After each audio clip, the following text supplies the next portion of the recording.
ನಮಸ್ಕಾರ. ವಶಿಷ್ಠ ಉದಂತ ಸುದ್ದಿವಾಹಿನಿಗೆ ಸ್ವಾಗತ. ಇಂದಿನ ಪಂಚಾಂಗ. ಅಧಿಕ ಜ್ಯೇಷ್ಠ ಮಾಸ, ಶುಕ್ಲಪಕ್ಷ, ದಶಮಿ ತಿಥಿ, ಉತ್ತರ ಫಾಲ್ಗುಣಿ ನಕ್ಷತ್ರ, ಸೋಮವಾರ. ಈ ದಿನ ಎಲ್ಲರಿಗೂ ಶುಭವಾಗಲಿ. ಇಂದಿನ ಮುಖ್ಯಾಂಶಗಳು. ಟಿ. ನರಸೀಪುರದಲ್ಲಿ ಕೃಷಿ ಇಲಾಖೆ ಮಿಂಚಿನ ಕಾರ್ಯಾಚರಣೆ. ಕಾಳಸಂತೆ ದಂಧೆಗೆ ಬಿಗ್ ಶಾಕ್. ದಾಳಿಯಲ್ಲಿ 602 ಬ್ಯಾಗ್ ಯೂರಿಯಾ ವಶಕ್ಕೆ. ಚುನಾವಣಾ ರಾಜಕೀಯಕ್ಕೆ ಗುಡ್ ಬೈ. ರಾಜ್ಯಸಭಾ ಸ್ಥಾನಕ್ಕೆ ನಾನು ಅಪೇಕ್ಷಿ. ಪಕ್ಷ ಕೊಟ್ಟ ಜವಾಬ್ದಾರಿ ನಿಭಾಯಿಸುತ್ತೇನೆ ಎಂದ ಡಿ.ವಿ. ಸದಾನಂದಗೌಡ. ಭಟ್ಕಳದಲ್ಲಿ ಮೂರಿನ ಕಟ್ಟೆ ಕಿಚ್ಚು. ಹಿಂದೂ ಮುಸ್ಲಿಂ ಸಂಘಟನೆಗಳ ನಡುವೆ ಗಲಾಟೆ. ಬೆಳಗ್ಗೆ ಕಟ್ಟೆ ನಿರ್ಮಾಣ, ರಾತ್ರಿ ವೇಳೆ ಪೊಲೀಸರ ಸಮ್ಮುಖದಲ್ಲೇ ಕಟ್ಟೆ ಧ್ವಂಸ. ಈಗ ಮೈಸೂರಿನ ಪ್ರಮುಖ ಸುದ್ದಿಗಳು. ಮೈಸೂರು ಜಿಲ್ಲೆಯ ಟಿ. ನರಸೀಪುರ ತಾಲೂಕಿನ ಕುಡಗಹಳ್ಳಿ ಗ್ರಾಮದಲ್ಲಿ ಕೃಷಿ ಇಲಾಖೆ ಅಧಿಕಾರಿಗಳು ಮಿಂಚಿನ ದಾಳಿ ನಡೆಸಿ ಅಕ್ರಮವಾಗಿ ಸಂಗ್ರಹಿಸಲಾಗಿದ್ದ 602 ಯೂರಿಯಾ ಬ್ಯಾಗ್ಗಳನ್ನು ವಶಕ್ಕೆ ಪಡೆದಿದ್ದಾರೆ. ಇದಾಯತ್ ಉಲ್ಲಾ ಬಿನ್ ಶೇಖ್ ಹೈದರ್ ಹುಸೇನ್ ಅವರ ತೋಟದಲ್ಲಿ ಖಚಿತ ಮಾಹಿತಿ ಮೇರೆಗೆ ಅಧಿಕಾರಿಗಳು ಕಾರ್ಯಾಚರಣೆ ನಡೆಸಿದರು. ದಾಳಿಯ ವೇಳೆ ಭಾರೀ ಪ್ರಮಾಣದ ಯೂರಿಯಾವನ್ನು ಪತ್ತೆಹಚ್ಚಿ ವಶಪಡಿಸಿಕೊಳ್ಳಲಾಗಿದೆ. ಕಾಳಸಂತೆಯಲ್ಲಿ ಹೆಚ್ಚಿನ ಬೆಲೆಗೆ ಮಾರಾಟ ಮಾಡುವ ಉದ್ದೇಶದಿಂದ ಯೂರಿಯಾವನ್ನು ಅಕ್ರಮವಾಗಿ ಸಂಗ್ರಹಿಸಲಾಗಿತ್ತು ಎಂದು ಶಂಕಿಸಲಾಗಿದೆ. ಕೃಷಿ ಇಲಾಖೆಯ ಈ ದಾಳಿಯಿಂದ ಅಕ್ರಮ ರಸಗೊಬ್ಬರ ದಂಧೆಗೆ ದೊಡ್ಡ ಹೊಡೆತ ಬಿದ್ದಂತಾಗಿದೆ. ಘಟನೆ ಬನ್ನೂರು ಪೊಲೀಸ್ ಠಾಣೆ ವ್ಯಾಪ್ತಿಯಲ್ಲಿ ನಡೆದಿದ್ದು, ಪ್ರಕರಣ ಸಂಬಂಧ ತನಿಖೆ ಮುಂದುವರೆದಿದೆ. ರೈತರಿಗೆ ಸರಿಯಾದ ಪ್ರಮಾಣದಲ್ಲಿ ರಸಗೊಬ್ಬರ ಲಭ್ಯವಾಗುವಂತೆ ಇಲಾಖೆ ಕ್ರಮ ಕೈಗೊಂಡಿದೆ.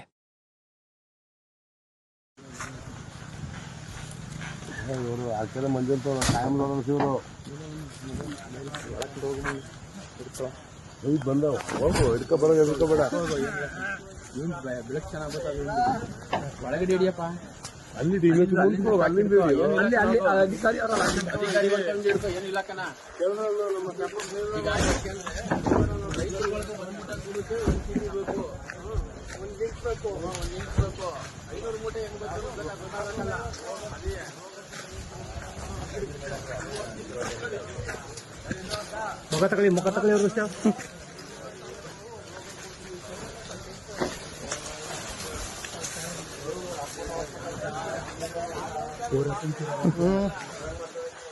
ಮೈಸೂರು ಭೂಮಿ ಕಳೆದುಕೊಂಡ ರೈತ ಕುಟುಂಬಗಳಿಗೆ ಖಾಯಂ ಉದ್ಯೋಗ ನೀಡಬೇಕು ಎಂದು ಆಗ್ರಹಿಸಿ ಯುಬಿ ಕಾರ್ಖಾನೆ ಮುಂದೆ ರೈತರು ಹಾಗೂ ವಿವಿಧ ಸಂಘಟನೆಗಳ ಸದಸ್ಯರು ಪ್ರತಿಭಟನೆ ನಡೆಸಿದರು. ಕಾರ್ಖಾನೆ ನಿರ್ಮಾಣಕ್ಕಾಗಿ ತಮ್ಮ ಜಮೀನುಗಳನ್ನು ನೀಡಿದ ಕುಟುಂಬಗಳಿಗೆ ಶಾಶ್ವತ ಉದ್ಯೋಗ ಭರವಸೆ ನೀಡಲಾಗಿತ್ತು. ಆದರೆ ಹಲವು ವರ್ಷಗಳಾದರೂ ಭರವಸೆ ಈಡೇರಿಲ್ಲ ಎಂದು ಪ್ರತಿಭಟನಾಕಾರರು ಆರೋಪಿಸಿದರು. ತಕ್ಷಣವೇ ಭೂಮಿ ಕಳೆದುಕೊಂಡ ಕುಟುಂಬಗಳ ಸದಸ್ಯರನ್ನು ಖಾಯಂ ನೌಕರರಾಗಿ ನೇಮಕ ಮಾಡಬೇಕು ಎಂದು ಒತ್ತಾಯಿಸಿದರು. ಪ್ರತಿಭಟನೆಯ ವೇಳೆ ಸರ್ಕಾರ ಹಾಗೂ ಕಾರ್ಖಾನೆ ಆಡಳಿತದ ವಿರುದ್ಧ ಘೋಷಣೆಗಳನ್ನು ಕೂಗಿದರು. ಸ್ಥಳಕ್ಕೆ ಭೇಟಿ ನೀಡಿದ ಅಧಿಕಾರಿಗಳು ಸಮಸ್ಯೆ ಪರಿಹಾರಕ್ಕೆ ಕ್ರಮ ಕೈಗೊಳ್ಳುವ ಭರವಸೆ ನೀಡಿದರು.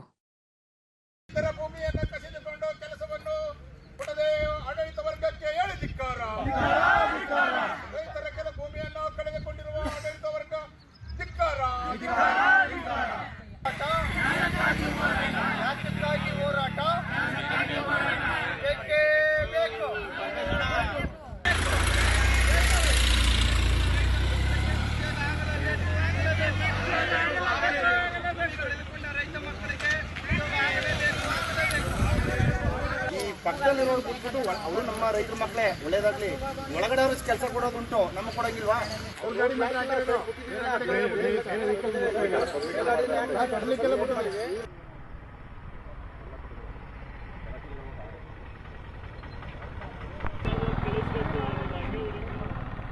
ಈಗ ಹಾಸನದ ಪ್ರಮುಖ ಸುದ್ದಿಗಳು. ಹಾಸನ ಜಿಲ್ಲೆಯ ಸಕಲೇಶಪುರ ತಾಲೂಕಿನ ವಾಟೆಗುಂಡಿ ಪ್ರದೇಶದಲ್ಲಿ ಗಾಂಜಾ ಅಮಲಿನಲ್ಲಿ ಹರೆಯದ ಯುವಕರು ಸಾರ್ವಜನಿಕರೊಂದಿಗೆ ಅಸಭ್ಯವಾಗಿ ವರ್ತಿಸಿದ ಘಟನೆ ಆತಂಕಕ್ಕೆ ಕಾರಣವಾಗಿದೆ. ಅಮಲಿನಲ್ಲಿದ್ದ ಕೆಲ ಯುವಕರು ರಸ್ತೆಯಲ್ಲೇ ಗದ್ದಲ ಸೃಷ್ಟಿಸಿ ಸಾರ್ವಜನಿಕರಿಗೆ ಅವಾಚ್ಯ ಪದಗಳಿಂದ ನಿಂದನೆ ಮಾಡಿದ್ದಾರೆ ಎನ್ನಲಾಗಿದೆ. ಏನ್ರೀ ಕಿತ್ಕಂತೀರಾ ನಂದು ಯಾವನ್ ಅನ್ನು ಪೊಲೀಸ್? ನನ್ನ ಅಪ್ಪನ ದುಡ್ಡಲ್ಲಿ ತಗೋತೀನಿ, ನೀನ್ ಯಾರು ಕೇಳೋದಕ್ಕೆ ಎಂದು ಸವಾಲು ಹಾಕುತ್ತಾ ಅಹಂಕಾರದಿಂದ ವರ್ತಿಸಿದ ದೃಶ್ಯಗಳು ಸ್ಥಳೀಯರಲ್ಲಿ ಭಯ ಮೂಡಿಸಿವೆ. ಗಾಂಜಾ ಸೇವನೆಯ ಪರಿಣಾಮವಾಗಿ ಪ್ರಜ್ಞೆ ಕಳೆದುಕೊಂಡಂತೆ ವರ್ತಿಸಿದ ಯುವಕರು ಬಾಯಿಗೆ ಬಂದಂತೆ ಮಾತನಾಡಿ ಅಟ್ಟಹಾಸ ಮೆರೆದಿದ್ದಾರೆ. ಘಟನೆ ವೇಳೆ ಕೆಲವರು ಯುವಕರಿಗೆ ಧರ್ಮದೇಟು ನೀಡಿದ ಮಾಹಿತಿ ಕೂಡ ಲಭ್ಯವಾಗಿದೆ. ಈ ಘಟನೆ ಬಳಿಕ ಪ್ರದೇಶದಲ್ಲಿ ಗಾಂಜಾ ದಂಧೆ ಹೆಚ್ಚುತ್ತಿರುವ ಬಗ್ಗೆ ಸಾರ್ವಜನಿಕರು ಆತಂಕ ವ್ಯಕ್ತಪಡಿಸಿದ್ದು, ಪೊಲೀಸರು ಕಟ್ಟುನಿಟ್ಟಿನ ಕ್ರಮ ಕೈಗೊಳ್ಳಬೇಕು ಎಂದು ಒತ್ತಾಯಿಸಿದ್ದಾರೆ.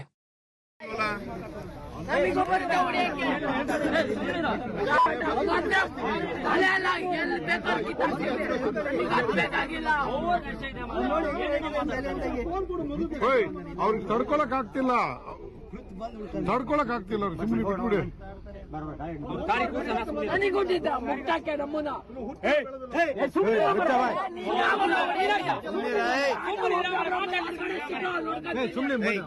ಎಲ್ಲರೂ ಕೈ ಮಾಡಿ ಯಾರಿಗಾರ ಬೈಲಿ ಸುಮ್ಮನೆ ಜಗದೀಶ್ ನಂಬರ್ ಮುಕ್ತಕ್ಕೆ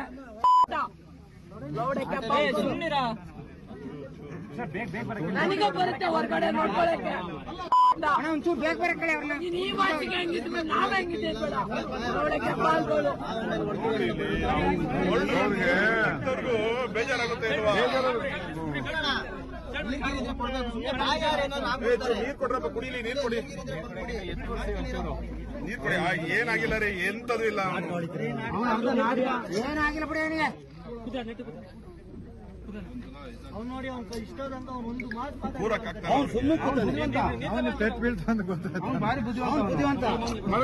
ಮಲಗಲಿ ಏನಾಗಲಿ, ಮಲಗಲಿ.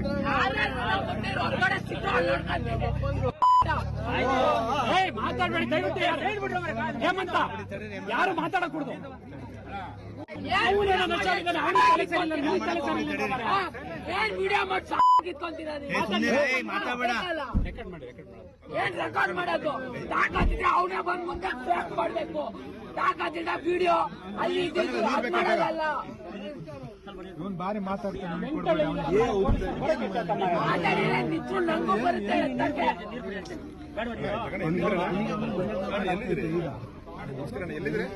ನನ್ ಫೋನ್ ಹೇಳ್ರಿ, ನನಗೆ ಫೋನ್ ಬೇಡ. 60,000 ಕೊಟ್ಟಿದ್ದೀನಿ ಫೋನ್ ಇಲ್ಲ. ನೀವು ಕೊಡ್ತೀರಾ? ಫೋನ್ ನೋಡ್ತೀನಿ. 60,000 ಆಯ್ತಣ್ಣ, ಪೊಲೀಸ್ ಹೊಡಿಲಿ ಬೇಕಾದ್ರೆ ನೋಡ್ಕೊಂತೀನಿ. ಅದೇ ನನಗೆ ಕೊಡ್ತಲ್ಲ. ಫೋನ್ ಇಲ್ಲ ಅಣ್ಣ, ಹೇಳಿ ಅದ್ ನೀವು.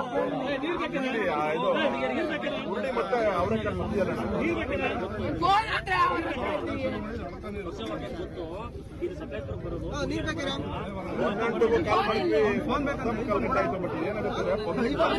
ಅವರು ಹುಡುಗರು ತುಂಬಾ ರೂಢ ಮಾಡ್ತಿದ್ದಾರೆ. ನಾನು ನಮ್ಮಪ್ಪ ದುಡ್ಡನ್ನು ತಗೊಂಡಿದ್ದೀನಿ, ಬೇರೆ ನಾವು ದುಡ್ಡನ್ನು ತಗೊಂಡಿಲ್ಲ. ಆಯ್ತಾ? 60 ಅಲ್ಲ 70, 1 ಲಕ್ಷ ಕೊಟ್ಟು ತಗೊಂತೀನಿ ನಾನು. ಬೇರೆ ಯಾವನು ತಗೊಳ್ತೀರಾ? ನಿಮ್ ತಾಕತ್ತಿದ್ರೆ ತಗೊಂಡು ಬಂದು ಬಾಸ್ ಪೀಸು ತಗೊಂಡು ತಾಕತ್ತಿದ್ಯಾ ನಿಮ್ಗೆ? ಮಾಡಿದ್ದೆ, ಅವ್ರು ನಿಮ್ಮನ್ನು ಕಳಿಸ್ತೀನಿ ಅಂದ್ರು. ಹಾಸನ ಜಿಲ್ಲೆಯ ಸಕಲೇಶಪುರ ತಾಲೂಕಿನ ಸುಳ್ಳಕ್ಕಿ ಗ್ರಾಮದಲ್ಲಿ ಅಕ್ರಮ ಮರಳು ಸಾಗಣೆ ಆರೋಪದ ಹೆಸರಿನಲ್ಲಿ ಹಣ ವಸೂಲಿ ಮಾಡಿದ ಪ್ರಕರಣಕ್ಕೆ ಸಂಬಂಧಿಸಿದಂತೆ ಸಂತೋಷ್ ಪೂಜಾರಿ ಎಂಬಾತನನ್ನು ಸಕಲೇಶಪುರ ಗ್ರಾಮಾಂತರ ಠಾಣೆ ಪೊಲೀಸರು ಬಂಧಿಸಿದ್ದಾರೆ. ಗ್ರಾಮದ ಸಾರ್ವಜನಿಕ ರಸ್ತೆಯಲ್ಲಿ ಸಿಸಿಟಿವಿ ಕ್ಯಾಮೆರಾ ಅಳವಡಿಸಿದ್ದ ಸಂತೋಷ್ ಮರಳು ಸಾಗಿಸುತ್ತಿದ್ದ ವಾಹನಗಳ ದೃಶ್ಯಗಳನ್ನು ಸೆರೆಹಿಡಿದು ಮಾಧ್ಯಮಗಳಿಗೆ ನೀಡುವುದಾಗಿ ಬೆದರಿಕೆ ಹಾಕುತ್ತಿದ್ದ ಎನ್ನಲಾಗಿದೆ. ವೀರಭದ್ರೇಶ್ವರ ದೇವಾಲಯದ ಕಲ್ಯಾಣ ಮಂಟಪ ನಿರ್ಮಾಣಕ್ಕಾಗಿ ಗ್ರಾಮಸ್ಥರ ಒಪ್ಪಿಗೆಯೊಂದಿಗೆ ಮರಳು ಸಾಗಿಸುತ್ತಿದ್ದ ವಾಹನ ಚಾಲಕರನ್ನು ತಡೆದು ಹಣಕ್ಕೆ ಬೇಡಿಕೆ ಇಟ್ಟಿದ್ದಾನೆ ಎಂಬ ಆರೋಪ ಕೇಳಿಬಂದಿದೆ. ಕೊಲೆ ಬೆದರಿಕೆ ಹಾಕಿ ಆನ್ಲೈನ್ ಮೂಲಕ ಹಣ ವಸೂಲಿ ಮಾಡಿದ್ದಾನೆ ಎಂದು ದೂರಲಾಗಿದೆ. ಪ್ರಕರಣ ದಾಖಲಿಸಿಕೊಂಡ ಪೊಲೀಸರು ಆರೋಪಿಯನ್ನು ಬಂಧಿಸಿದ್ದು, ಆತ ಅಳವಡಿಸಿದ್ದ ಸಿಸಿಟಿವಿ ಕ್ಯಾಮೆರಾಗಳನ್ನು ತೆರವುಗೊಳಿಸಿದ್ದಾರೆ.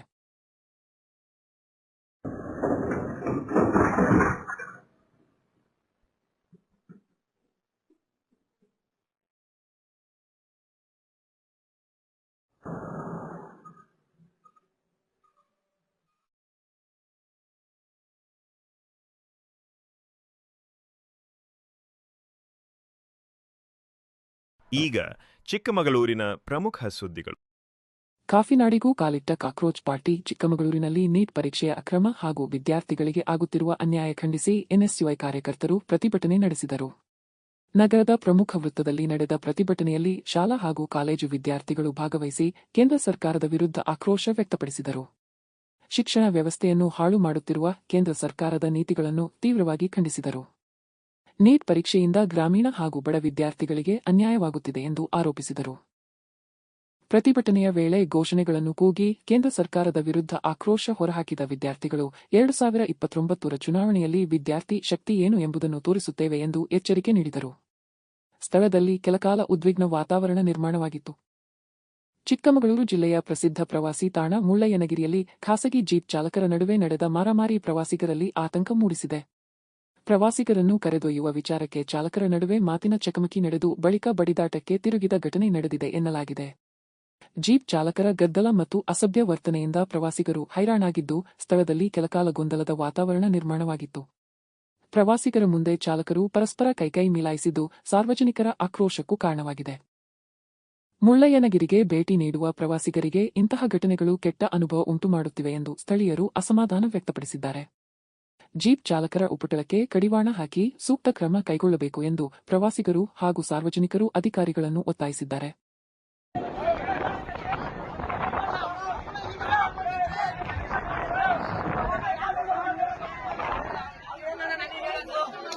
ನೀನು ಸರಕು ಹಾಕು ಅಂತ ಹೇಳಿದ್ದು ನಿಮ್ಗೆ ತಲೆ ಸರಿ ನಿಮ್ಗೆ ನೀನು ಇದೇ ಮಾಡಿ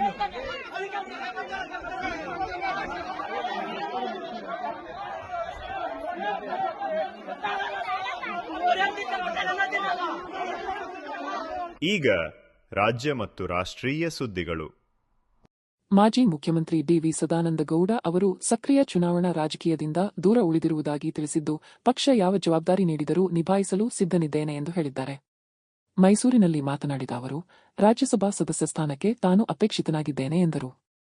ಎನ್ಡಿಎ ಮಿತ್ರ ಪಕ್ಷದ ಸ್ಥಾನ ಖಾಲಿಯಾಗುತ್ತಿರುವ ಹಿನ್ನೆಲೆಯಲ್ಲಿ ಈ ಕುರಿತು ಅಂತಿಮ ತೀರ್ಮಾನವನ್ನು ರಾಷ್ಟ್ರೀಯ ನಾಯಕರು ಕೈಗೊಳ್ಳಲಿದ್ದಾರೆ ಎಂದು ಹೇಳಿದರು. ಹಲವು ವರ್ಷಗಳ ರಾಜಕೀಯ ಅನುಭವ ಹೊಂದಿರುವ ನಾನು ಪಕ್ಷದ ಮಾರ್ಗದರ್ಶನದಲ್ಲಿ ಕಾರ್ಯನಿರ್ವಹಿಸುತ್ತೇನೆ ಎಂದು ತಿಳಿಸಿದರು. ಚುನಾವಣಾ ರಾಜಕಾರಣದಿಂದ ಹಿಂದೆ ಸರಿದಿದ್ದರೂ ಸಾರ್ವಜನಿಕ ಬದುಕಿನಿಂದ ದೂರವಾಗಿಲ್ಲ ಎಂದು ಸ್ಪಷ್ಟಪಡಿಸಿದರು. ಪಕ್ಷದ ಹಿರಿಯರು ನೀಡುವ ಯಾವುದೇ ಹೊಣೆಗಾರಿಕೆಯನ್ನು ಸಮರ್ಥವಾಗಿ ನಿರ್ವಹಿಸುವ ವಿಶ್ವಾಸವಿದೆ ಎಂದು ಸದಾನಂದಗೌಡ ಅಭಿಪ್ರಾಯಪಟ್ಟರು. ಗೊತ್ತಿಲ್ಲ ಸರ್, ನಮ್ಮದೊಂದು NDA, ನಮ್ಮ ಒಂದು ಮಿತ್ರ ಪಕ್ಷದ ಜೊತೆ ನಾವು ಇರುವಂಥವ್ರು. ಆ ಮಿತ್ರ ಪಕ್ಷ ಮತ್ತು ನಮಗೆ ಈಗ ಆ ಮಿತ್ರ ಪಕ್ಷದ ಸ್ಥಾನ ಖಾಲಿ ಆಗುವ ಕಾರಣ ನಾವು 63, 64 ನಾವಿದ್ದು ಅವರು 19 ಇದ್ದರೂ ಕೂಡ ಈ ಬಗ್ಗೆ ತೀರ್ಮಾನಗಳನ್ನು ನಮ್ಮ ರಾಷ್ಟ್ರೀಯ ನಾಯಕರು ಮಾಡ್ತಾರೆ. ನಾನು ಅಪೇಕ್ಷಿತ, ಹೌದು. ನಾನು ರಾಜ್ಯಸಭೆಗೆ ನಾನು ಯಾವುದೇ ಚುನಾವಣಾ ರಾಜಕಾರಣದಿಂದ ಈಗಾಗಲೇ ನಿವೃತ್ತಿಯಾಗಿದ್ದೇನೆ. ಕಳೆದ ಲೋಕಸಭಾ ಚುನಾವಣೆಗೆ 1 ವರ್ಷ ಹಿಂದೆ ನಾನು ಘೋಷಣೆ ಮಾಡಿದ್ದೆ. ಆದರೆ ರಾಜ್ಯಸಭೆ ಅಥವಾ ಬೇರೆ ಯಾವುದೇ ಸ್ಥಾನಮಾನ ನಮ್ಮ ಪಕ್ಷದ ಹಿರಿಯರು ಕೊಡೋದಿದ್ದರೆ ಖಂಡಿತವಾಗಿ ಅದನ್ನು ನಿಭಾಯಿಸುವಂಥ ಕೆಲಸ ಮಾಡ್ತೀನಿ. ನಾನೊಬ್ಬ ಅಪೇಕ್ಷಿತ ಅಂತ ಹೇಳುವಂಥದ್ದನ್ನು ಎಲ್ರಿಗೂ ತಿಳಿಸಿದ್ದೀನಿ. ಒಂದು ವೇಳೆ ಇವತ್ತು ನಮ್ಮ JDS BJP ಇದರಲ್ಲಿ JDSಗೆ ಬರೋದು ಅಂತ ಆದರೆ ನಾನೊಬ್ಬ ಅದರಲ್ಲಿ ಫ್ರಂಟ್ ರನ್ನರ್ ಅಂತ. ಉತ್ತರ ಕನ್ನಡ ಜಿಲ್ಲೆಯ ಭಟ್ಕಳ ತಾಲೂಕಿನ ವೆಂಕಟಾಪುರ ಹೆದ್ದಾರಿ ಬಳಿ ಮೂರಿನಕಟ್ಟೆ ನಿರ್ಮಾಣ ವಿಚಾರ ಭಾರೀ ವಿವಾದಕ್ಕೆ ಕಾರಣವಾಗಿ ಉದ್ವಿಗ್ನ ಪರಿಸ್ಥಿತಿ ನಿರ್ಮಾಣವಾಗಿದೆ. ರಾಷ್ಟ್ರೀಯ ಹೆದ್ದಾರಿ ವಿಸ್ತರಣೆ ವೇಳೆ ತೆರವುಗೊಳಿಸಲಾಗಿದ್ದ ಮೂರಿನಕಟ್ಟೆಯನ್ನು ಹಿಂದೂ ಪರ ಸಂಘಟನೆಗಳು ಹಾಗೂ ಸ್ಥಳೀಯರು ಮರುನಿರ್ಮಾಣ ಮಾಡಿದ್ದರು. ಆದರೆ ಅನುಮತಿ ಇಲ್ಲದೆ ಕಟ್ಟೆ ನಿರ್ಮಿಸಲಾಗಿದೆ ಎಂದು ಮುಸ್ಲಿಂ ಸಂಘಟನೆಗಳು ತೀವ್ರ ವಿರೋಧ ವ್ಯಕ್ತಪಡಿಸಿವೆ. ಕಟ್ಟೆ ನಿರ್ಮಾಣಗೊಂಡ ಜಾಗದ ಪಕ್ಕದಲ್ಲೇ ಮುಸ್ಲಿಂ ಸಮುದಾಯದ ಜಾಗವಿರುವುದರಿಂದ ವಿವಾದ ಮತ್ತಷ್ಟು ಭುಗಿಲೆದ್ದಿದೆ. ದೇವರ ಹೊರೆ ಇಳಿಸುತ್ತಿದ್ದ ಮೂರಿನಕಟ್ಟೆಯನ್ನು ಭಾನುವಾರ ಬೆಳಿಗ್ಗೆ ಹಿಂದೂ ಜಾಗರಣ ವೇದಿಕೆಯವರು ಸ್ಥಳೀಯರು ನಿರ್ಮಿಸಿದರು. ರಾತ್ರಿ ವೇಳೆ ಜಮಾಯಿಸಿದ್ದ ಮುಸ್ಲಿಂ ಸಮುದಾಯದವರು ಕಟ್ಟೆ ತೆರವುಗೊಳಿಸುವಂತೆ ಒತ್ತಾಯಿಸಿ ಪೊಲೀಸರ ಸಮ್ಮುಖದಲ್ಲೇ ಅದನ್ನು ಒಡೆದು ಹಾಕಿದರು ಎನ್ನಲಾಗಿದೆ. 4 ವರ್ಷಗಳ ಹಿಂದೆ ಹೆದ್ದಾರಿ ಕಾಮಗಾರಿ ವೇಳೆ ತೆರವುಗೊಳಿಸಿದ್ದ ಕಟ್ಟೆಯನ್ನು ಮತ್ತೆ ನಿರ್ಮಿಸಲಾಗಿತ್ತು. ಮೂರಿನಕಟ್ಟೆ ಇದ್ದ ಸ್ಥಳದ ಹಿಂಬದಿ ಮುಸ್ಲಿಮರೊಬ್ಬರು ಮನೆ ಕಟ್ಟಲು ಸಿದ್ಧತೆ ನಡೆಸಿದ್ದರು. ಕಟ್ಟೆ ಜಾಗ ಒತ್ತುವರಿ ಆಗಬಹುದು ಎಂದು ಆಕ್ಷೇಪಿಸಿದ್ದ ಹಿಂದೂ ಜಾಗರಣ ವೇದಿಕೆ ಕಾರ್ಯಕರ್ತರು ಕಟ್ಟೆ ನಿರ್ಮಿಸಿದ್ದರು. ಇದಕ್ಕೆ ವಿರೋಧ ವ್ಯಕ್ತಪಡಿಸಿದ್ದ ಮುಸ್ಲಿಂ ಸಮುದಾಯದ ಕೆಲವರು ಕಟ್ಟೆ ತೆರವುಗೊಳಿಸಬೇಕು ಎಂದು ಪಟ್ಟು ಹಿಡಿದರು. ಸ್ಥಳದಲ್ಲಿ ಭಾರೀ ಪೊಲೀಸ್ ಬಂದೋಬಸ್ತ್ ಏರ್ಪಡಿಸಲಾಗಿದ್ದು, ಜಿಲ್ಲಾಧಿಕಾರಿ ಭೇಟಿ ನೀಡುವವರೆಗೆ ಶಾಂತಿ ಕಾಪಾಡುವಂತೆ ಉಭಯ ಸಮುದಾಯಗಳಿಗೆ ಸೂಚಿಸಲಾಗಿದೆ.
ಹಾಸನ ಜಿಲ್ಲೆಯ ಬೇಲೂರು ತಾಲೂಕಿನ ಅರೇಹಳ್ಳಿ ಹೋಬಳಿ ಹೊಸಮನೆ ಗ್ರಾಮದಲ್ಲಿ ಕಾಡಾನೆಗಳ ಚಾಣಾಕ್ಷತನ ಸ್ಥಳೀಯರನ್ನು ಅಚ್ಚರಿಗೆ ಗುರಿಮಾಡಿದೆ. ಶ್ರೀನಿವಾಸ್ ಅವರಿಗೆ ಸೇರಿದ ತೋಟಕ್ಕೆ ಬಂದ 3 ದೊಡ್ಡ ಆನೆಗಳು ಹಾಗೂ 2 ಮರಿಗಳಿದ್ದ ಗಜಪಡೆ ಪಕ್ಕದ ಜಮೀನಿಗೆ ತೆರಳಲು ಅಡ್ಡಿಯಾಗಿದ್ದ ಸೋಲಾರ್ ವಿದ್ಯುತ್ ಬೇಲಿಯನ್ನು ದಾಟಲು ಮಾಸ್ಟರ್ ಪ್ಲಾನ್ ರೂಪಿಸಿವೆ. ತೋಟದಲ್ಲಿದ್ದ 50ಕ್ಕೂ ಹೆಚ್ಚು ಕಾಫಿ ಗಿಡಗಳು ಹಾಗೂ ಸಣ್ಣ ಮರಗಳನ್ನು ಬೇರು ಸಮೇತ ಕಿತ್ತು ವಿದ್ಯುತ್ ತಂತಿಗಳ ಮೇಲೆ ಹಾಕಿ ಬಳಿಕ ಸುಲಭವಾಗಿ ದಾಟಿ ಸಾಗಿವೆ. ಈ ದೃಶ್ಯ ಕಂಡ ರೈತರು ಬೆಚ್ಚಿಬಿದ್ದಿದ್ದಾರೆ. ಇದೇ ವೇಳೆ ಕಾಡಾನೆಗಳ ಹಿಂದೆ ಬೊಗಳುತ್ತಾ ಹೋದ ಸಾಕುನಾಯಿಯನ್ನು ಗಜಪಡೆ ಅಟ್ಟಾಡಿಸಿದ್ದು, ನಾಯಿ ಹಾಗೂ ಜನರು ಎದ್ದುಬಿದ್ದು ಓಡಿದ್ದಾರೆ. ಅದೃಷ್ಟವಶಾತ್ ನಾಯಿ ಅಪಾಯದಿಂದ ಪಾರಾಗಿದೆ. ಘಟನೆಯಲ್ಲಿ ಅಪಾರ ಬೆಳೆಹಾನಿಯಾಗಿದ್ದು, ಸ್ಥಳಕ್ಕೆ ಅರಣ್ಯ ಇಲಾಖೆ ಇಟಿಎಫ್ ಸಿಬ್ಬಂದಿ ಭೇಟಿ ನೀಡಿ ಪರಿಶೀಲನೆ ನಡೆಸಿದ್ದಾರೆ.